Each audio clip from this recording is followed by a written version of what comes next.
The latest ceasefire between Israel and Hamas was supposed to last 72 hours. It collapsed just hours after it went into effect. And Israel is promising it won't stop until it destroys the Hamas terror tunnels. Meanwhile, the United Nations and the United States are both criticizing Israel for an attack earlier this week at a UN facility. Chris Mitchell has the story from Jerusalem. The White House called the attack at the UN school unacceptable and indefensible. Nearly 20 people died during the attack, but Israeli ambassador to the U.S. Ron Dermer told CBN News the incident demonstrates how Hamas places its military infrastructure within civilian areas and continues to use Palestinians as human shields. They are forcing Israel, in order to defend ourselves, to attack those areas. They want us to kill Palestinian civilians because what they hope to do is to take those horrible pictures that would move any decent person. When you see children who are killed, when you see civilians who are killed, even in the most cautious war that can happen, and certainly in a case when you have an enemy that acts as Hamas does. What Hamas wants those pictures to do is they want it to lead to international outrage and pressure on Israel. Dermer says when the world sees those pictures, the world needs to pressure the real culprit, Hamas. And the question is, are we going to break this cycle of human shields? Are we going to finally have the pictures and pressure, lead to pressure on Hamas? If pictures lead to pressure on Hamas, the chances of them doing this over and over again go down. If they lead to Israel, you are actually not only endangering Israeli civilians, you are endangering primarily Palestinian civilians because they'll continue to use their own people as human shields. It's sick, it's grotesque, and it's got to stop. During the conflict, Hamas rockets were found in 3 UN schools. As a journalist who covers Gaza and UNRWA, I was not at all surprised that rockets were found in the UNRWA schools. David Badin wrote, "Roadblock to Peace, How the UN Perpetuates the Arab-Israeli Conflict," and says UNRWA is actually hosting Hamas. Our agency warned the United States government, the Canadian government, the European Union, and those are the prime supporters of UNRWA, that there was military training, military and weapons in the camps, in all of these UNRWA camps in Gaza. Our agency was ignored despite the facts. Dermer says lawmakers on Capitol Hill are beginning to ask questions. How did they allow their schools to be used as weapons depots? I mean, these are very, very serious issues that can corrupt the entire UN system, that are supposed to be there to protect civilians, are supposed to be there to help the innocent, not to allow their shelters to be used as basically military infrastructure for Hamas. It's just unacceptable, and more people are asking questions. We'll have to see what happens. Chris Mitchell, CBN News, Jerusalem. Well, if the UN doesn't want its own schools to be attacked, it needs to make sure they're not being used as weapons depots. That's what's the problem here. Rockets were found inside a UN school. Now, just imagine if you were Israel and thousands of rockets were being launched against your civilian population. Wouldn't you want to go where the source was? Well, that's what's happened here. And as long as Hamas stands for humans at mosques and schools, using their own civilian population as human shields, so that they can launch attacks from those same schools, those same mosques, well, that's the problem. It's a culture of death where they actually view it somehow pleases Allah if they die in the cause of jihad. And they don't have any qualms at all about putting their own civilians as shields in these various centers, whether it's a mosque, whether it's a school, whether it's a hospital. They're going to use it strategically. If you want to know more information about Islam and what's going on in the world today, what are the religious roots of it? Where do they get their inspiration to do this kind of activity? We've got something for you. It's called Islam, Religion of Peace or War. It's free. All you have to do is call us, 1-800-759-0700, or you can log on to cbn.com. You can download it for free. We just want to get this information out. Well, in other news, 2 American medical missionaries are coming home from Africa to get treatment for the Ebola virus. John Jessup has that story from our CBN News Bureau in Washington. John? Gordon, that's right. Those 2 missionaries are coming back just as the Ebola outbreak in Africa is only getting worse. And now, as Caitlin Burke reports, U.S. health officials are warning Americans not to travel to the 3 countries hardest hit by the virus. It's the worst Ebola outbreak in history. The virus is now being blamed for more than 700 deaths in 4 West African countries, and it shows no signs of coming under control. The Centers for Disease Control and Prevention on Thursday warned Americans to avoid non-essential travel to Guinea, Liberia, and Sierra Leone. Unfortunately, these countries don't have the infrastructure to handle the response, and moreover, they don't have any experience with these kind of outbreaks in the past. American missionaries Nancy Ritball and Dr. Kent Brantley will return to the U.S. to be treated.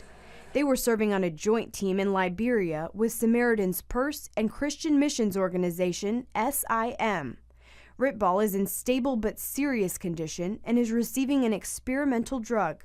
The Ebola virus, in terms of mortality rate, right now is at about 64%, and so that's good news for us. We feel like Mom has a chance. Franklin Graham is the CEO of Samaritan's Purse. He gave an update on Dr. Brantley. He's fighting for his life. It's a very difficult day for him, and we just ask everybody who's watching if they will pray. Those who know Dr. Brantley say he put his life on the line for one reason. This is a guy who thinks that people should do more than just give lip service when they say they're going to follow Jesus. Caitlin Burke, CBN News.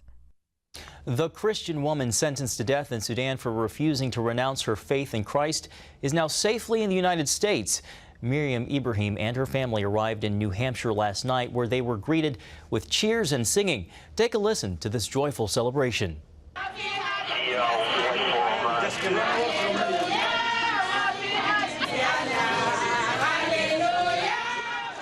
Miriam's life has been a whirlwind the last week. From escaping Sudan to meeting the Pope in Rome, she finally arrived in America, where her husband Daniel is a citizen. They made their journey with their 2 young children, one of whom was born while she was shackled to a prison floor. Her first stop in the U.S. was a layover in Philadelphia, where she met privately with the mayor.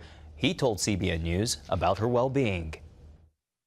She is a tremendously strong woman, that her faith gives her, I would say, almost a certain aura about her. The ordeal that she and her family have been through to come to this city of faith, and I talked about William Penn and the founding of Philadelphia and Pennsylvania, a city founded on the tenets of religious freedom and tolerance and openness and the ability to practice your faith.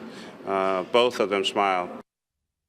Ibrahim was sentenced to death but released after an international outcry. The Sudanese government claims she abandoned Islam when she married her Christian husband, but she says she's always been a Christian. Well, a new movie out in theaters today features the man known as the Godfather of Soul, James Brown. His work still influences the music industry today, nearly 8 years after his death. And as Ephraim Graham shows us, one of the biggest influences on his life in music was the church.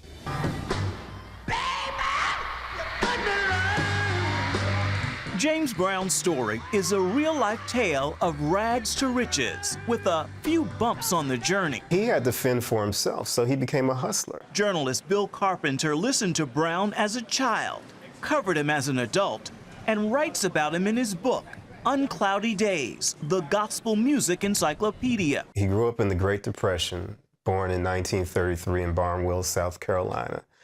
Poorer than poor were his own words. He said poor people looked down on him. He was so poor. And he came from a very dysfunctional family where his parents were not in the home. He was raised by his Aunt Honey, who sort of ran a boarding house. At age 16, long before becoming the Godfather of Soul, James Brown went from Aunt Honey's boarding house to a Georgia jailhouse for armed robbery. It was there that his true love of music was actually born. It's a story he shared with CBN's Scott Ross more than 30 years ago.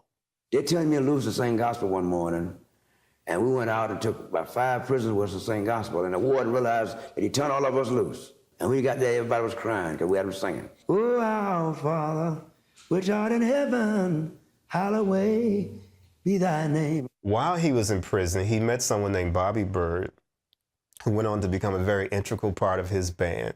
And Bobby's family was, deeply in the church.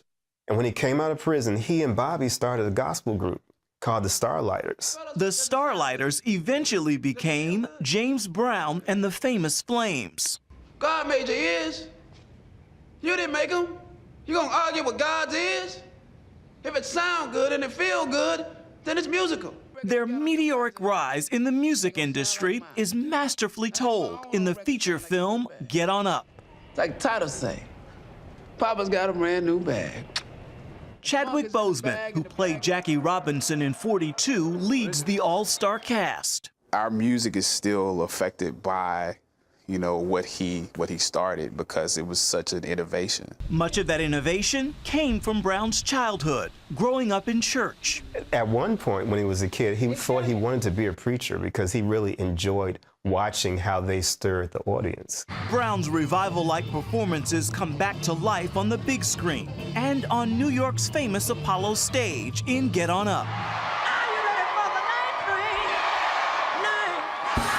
Rock music royalty Mick Jagger is one of the film's producers. The fact that someone like Mick Jagger has produced a film about James Brown, and then he talks about the things he liked about James Brown, all those things are things from the church. And that's the influence that sometimes we forget that these things came from church. Ephraim Graham, CBN News. Ephraim's story contained a clip from Scott Ross's interview with James Brown. You can see more of Scott's conversation with Brown on Monday's 700 Club. But if you can't wait until Monday, you can check out Scott's interview now on Facebook.com/700 Club. Your smartphone may pose a risk to your privacy. For many, smartphones are usually connected to the internet, making them difficult to secure and vulnerable to hackers. And let's face it, smartphones contain a great deal of personal information, including contacts, conversations, photos, possible financial information, and much more. The Wall Street Journal reports experts will be discussing smartphone security at a conference next week as companies look for ways to protect consumers and their phones. Gordon, you're a techie. What do you recommend people do to protect their smartphones and, more importantly, their privacy? Well, this article, I've been reading about this just over the past day, and it really surprised me how vulnerable they were, with a hacker claiming that he could get into any smartphone as long as their wireless connection was open. He could get into any one of them and do practically anything, up to and including downloading Angry Birds if he wanted to. That tells me the thing to do, particularly if you're in a public place, is to make sure your smartphone is on airplane mode. That will shut down that wireless connection, and that will shut out the hackers. An American Christian held in North Korea says he feels abandoned by the United States government. Kenneth Bay, a former tour guide, has been imprisoned in the communist country for nearly 2 years. In an interview with a pro-North Korea newspaper based in Japan, Bay said nothing seems to be happening in his case. He's also afraid of being sent back to a labor camp. Bay's sister says it's the first time they've heard from him since April, and she called on the White House to do more to secure his release. Bay is one of 3 Americans held in North Korea. Operation Blessing is helping feed hungry children in Peru. 8-year-old Edson and his parents live in a very poor and remote community in Peru's highest mountains. Recently, Edson's family's potato crop became infested with worms, leaving them without their main source of food and income. Operation Blessing is making sure Edson and other children in his community don't go hungry by providing daily meals through a feeding program at their school. Teams are also providing Pack H2O water backpacks that allow them to carry safe drinking water home. And you can find out more about Operation Blessing by going to their website at ob.org.